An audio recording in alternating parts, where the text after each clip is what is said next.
Why confidence isn't your problem and what actually is. Most people think they have a confidence problem. They read books about confidence, they try to push themselves harder, they repeat affirmations. But what if confidence isn't actually the problem at all?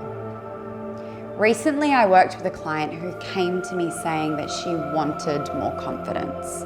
But what we discovered underneath completely changed her life. And in this video, I want to break down the real reason many people struggle with confidence and what actually fixes it. There is a huge myth around confidence. We often think some people are just born with it, born with confidence, and others just, well, aren't. But that's not actually true.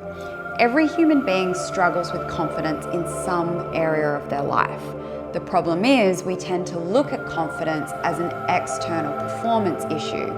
We think it's about speaking up more, being more outgoing, pushing ourselves harder, or just faking it until we make it. Confidence isn't something you force on the outside, it's something that grows naturally when there is inner safety and alignment. And when those things are missing, what we see instead are things like anxiety, second-guessing ourselves, overthinking decisions, people-pleasing, or constantly comparing ourselves to others. And comparison plays a huge role here. We look at someone who appears confident and we assume that they have something that we don't. This is lack consciousness, and it keeps you further away from dealing with the real issues. What we are really seeing with a lot of external confidence is someone whose internal system feels safe enough to express itself. When your nervous system is constantly on alert, when old emotional wounds are running the show, when your intuition is clouded by fear, confidence becomes almost impossible. So confidence isn't really the issue. The question is, what inside of you doesn't feel safe or aligned yet? I recently worked with a woman, we'll call her Victoria. She came to me saying she wanted confidence. She was desperate for something more in her life. She had the opportunity to apply for a promotion at work, but she kept hesitating. She didn't trust herself. She kept second guessing whether she was good enough. And at the same time, she was feeling disconnected in her relationship with her husband, between work, between kids, responsibilities, constantly giving to everyone else. She felt like she'd completely lost herself. She really wasn't sure who she was anymore. And she felt really stuck. When we began our first session together, I asked her to set an intention for the work we were doing. And the word that came to her immediately was equilibrium. Balance. Not confidence, balance. And that was incredibly telling. Because when someone's system is overwhelmed, stretched too thin, emotionally carrying too much, confidence isn't what is missing, stability is. When someone feels like they lack confidence, there are usually deeper layers underneath. In my work, I see three major ones again and again. Nervous system dysregulation. If your nervous system has been running in stress or survival mode for a really long time, and when your body doesn't feel safe, your brain starts scanning constantly for problems. You overthink, you doubt yourself, you question your decisions. It's not that you lack confidence, it's that your body is trying to protect you. And until the nervous system settles, it's very difficult for someone to feel calm enough to trust themselves. Number two is inner child wounds. Many of the patterns we carry as adults were actually learned very early in life. Maybe you were taught it wasn't safe to speak up. Maybe your feelings weren't validated.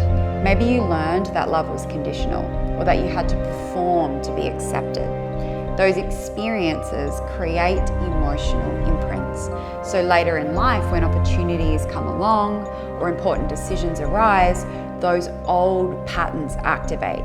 Suddenly, that confident adult disappears and a much younger part of you takes over. That's why people often say things like, I don't really know why I'm reacting like this. It's usually because an old emotional wound is still running the show. And number three are energetic patterns that are stored in the body. Our bodies store these emotional experiences. Every intense moment, stress, fear, grief, trauma. It leaves an energetic imprint in the system. And if those experiences aren't processed and released, the energy stays trapped in the body, along with everything that gets manifested and created from that. Over time, it'll create patterns of anxiety, of tension, self-doubt, emotional reactivity, injury, illness, and dis-ease. So again, someone might think they have a confidence issue, but they're really carrying layers of unresolved emotional, energetic charge. And until those layers shift, the same patterns will just repeat and repeat and repeat. The beautiful thing about Victoria's transformation is that all of this work happened online. Even though we weren't in the same room or even the same country, the process still allowed us to go very deep. Our sessions combined several layers. We worked with energy healing to release the emotional charge stored in the body. We explored inner child patterns that were influencing the way she saw herself and her decision-making process. We supported her nervous system to move out of survival mode and back into a state of regulation and balance. And we cleared energetic imprints and karma that were the root cause of it all. We spent time reconnecting her with her intuition, because when people have been living in anxiety for a long time, fear and intuition can start to feel very similar. It gets a little confusing.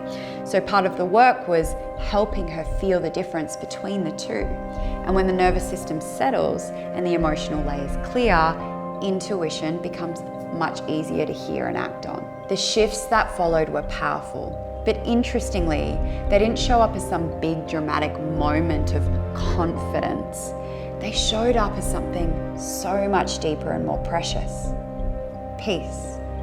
Because she felt more balanced inside of herself. She finally had the stability and the courage to have important conversations in her relationship, not from defensiveness, not from fear, but from clarity. She applied for the promotion she'd been doubting herself about, and she got it.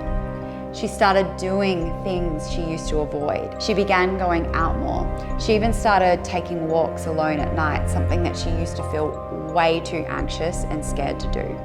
Her intuition became stronger. And instead of confusing fear for spiritual insight, she began trusting her true inner guidance. She could feel when something was genuinely unsafe and when it was simply an old pattern speaking, and when her higher self was talking to her. She also stopped biting her nails, a nervous habit from childhood that nothing could shift prior to that. Not hypnosis, not that disgusting tasting nail polish stuff that you put on your nails to stop biting it. And this was only after our very first session we did in the beginning. Absolutely amazing. The biggest shift of all, she felt like she found herself again. So if you are someone who feels like you struggle with confidence, I want you to consider something. Confidence may not be the thing you actually need. What you might need instead is a nervous system that feels safe, old emotional wounds that have been processed, energy that is no longer stuck in past experiences, and a reconnection with your intuition. Because when those things come into alignment, confidence appears naturally. You don't have to force it. You simply begin to trust yourself. If this resonates with you and you feel like you've tried everything, but you're still struggling with anxiety, self-doubt, or just feeling disconnected from who you are, this is the kind of work I guide people through.